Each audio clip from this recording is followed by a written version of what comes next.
Phyllis Ruth Tirmenstein passed away unexpectedly on February 4th of this year. She was born May 17, 1930, in Valonia, Indiana, the daughter of Reverend Arthur and Hilda Tirmenstein.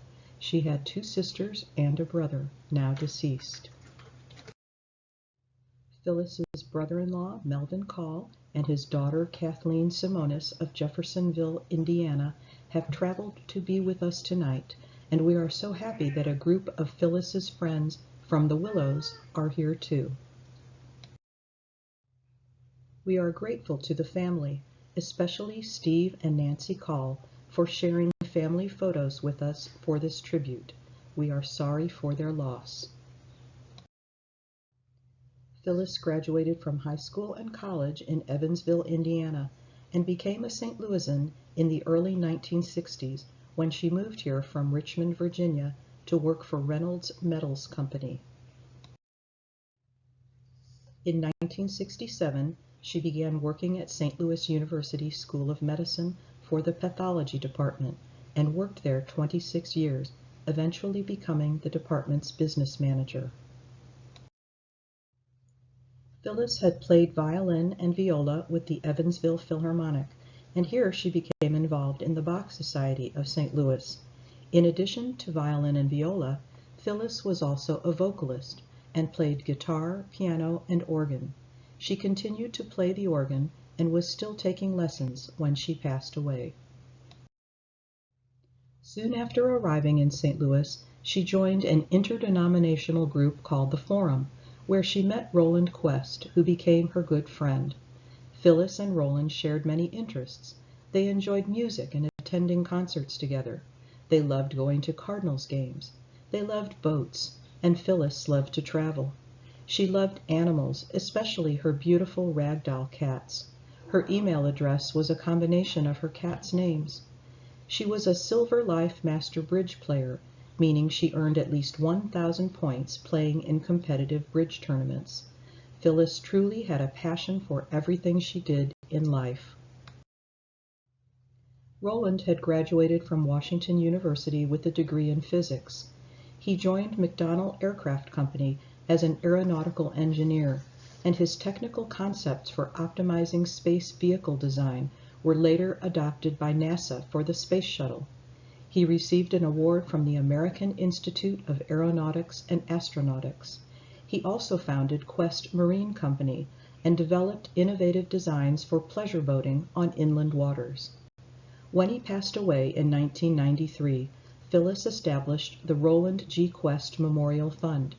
He had entrusted his savings to her to manage the fund to use for the good of the community.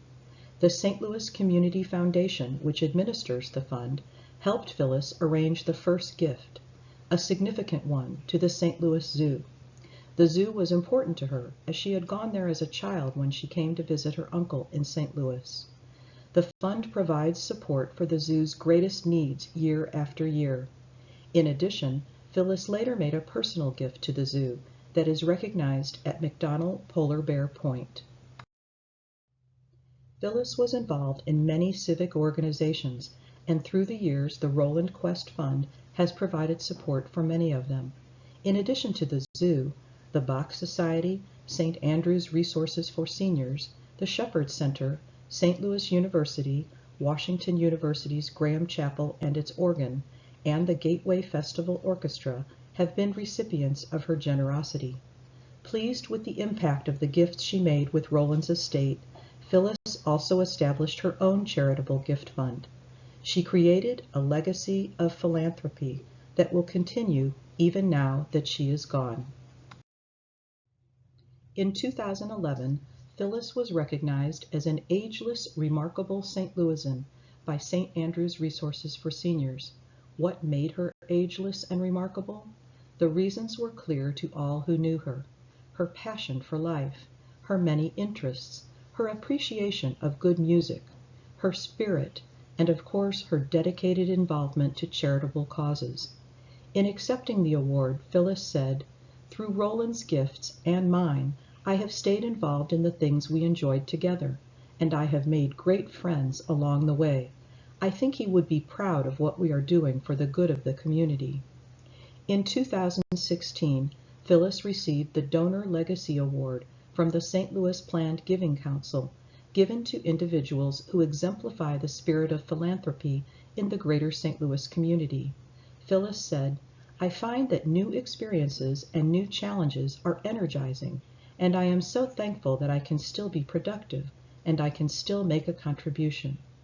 She was a devout Lutheran and kept a Bible open in her apartment. Several years ago, she donated a family Bible to the church in Dallas where her memorial service was held this past April. The Gateway is honored to benefit from her generosity. Phyllis met my father, our first music director, William Schatzkammer, and Ivy Allen, then president of our board of directors, at the Federation of Italian Americans Young Artist Competition.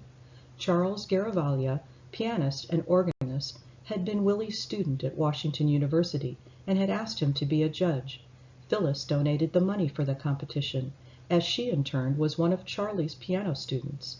When Phyllis met Ivy and Willie after the competition, discussions followed regarding the Gateway Festival Orchestra's need for sponsorship.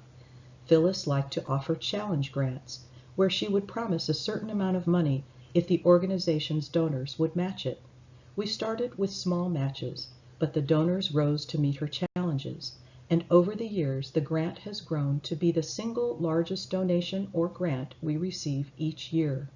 How grateful we are that this will continue in years to come. To the board and enjoyed attending our concerts. Over time, she became my friend, and I was extremely fond of her. I called on her whenever I needed her sage advice. She loved attending concerts in this hall and was here in the summer of 2019 when we gave our first performances here. She helped us welcome Maestro Aquino, whom she greatly admired, in his first season with the orchestra. We began a tradition of bringing our young artist soloists to perform mini-concerts for the residents of the Willows at Brookings Park in Chesterfield, where she lived. On June 15th of this year, we presented a concert there featuring this year's young artists Mary So on violin, Christina Getz, soprano, and Fritz Vellini on piano. We dedicated it to her memory. Tonight, we have dedicated this entire program as a tribute to her. And sings my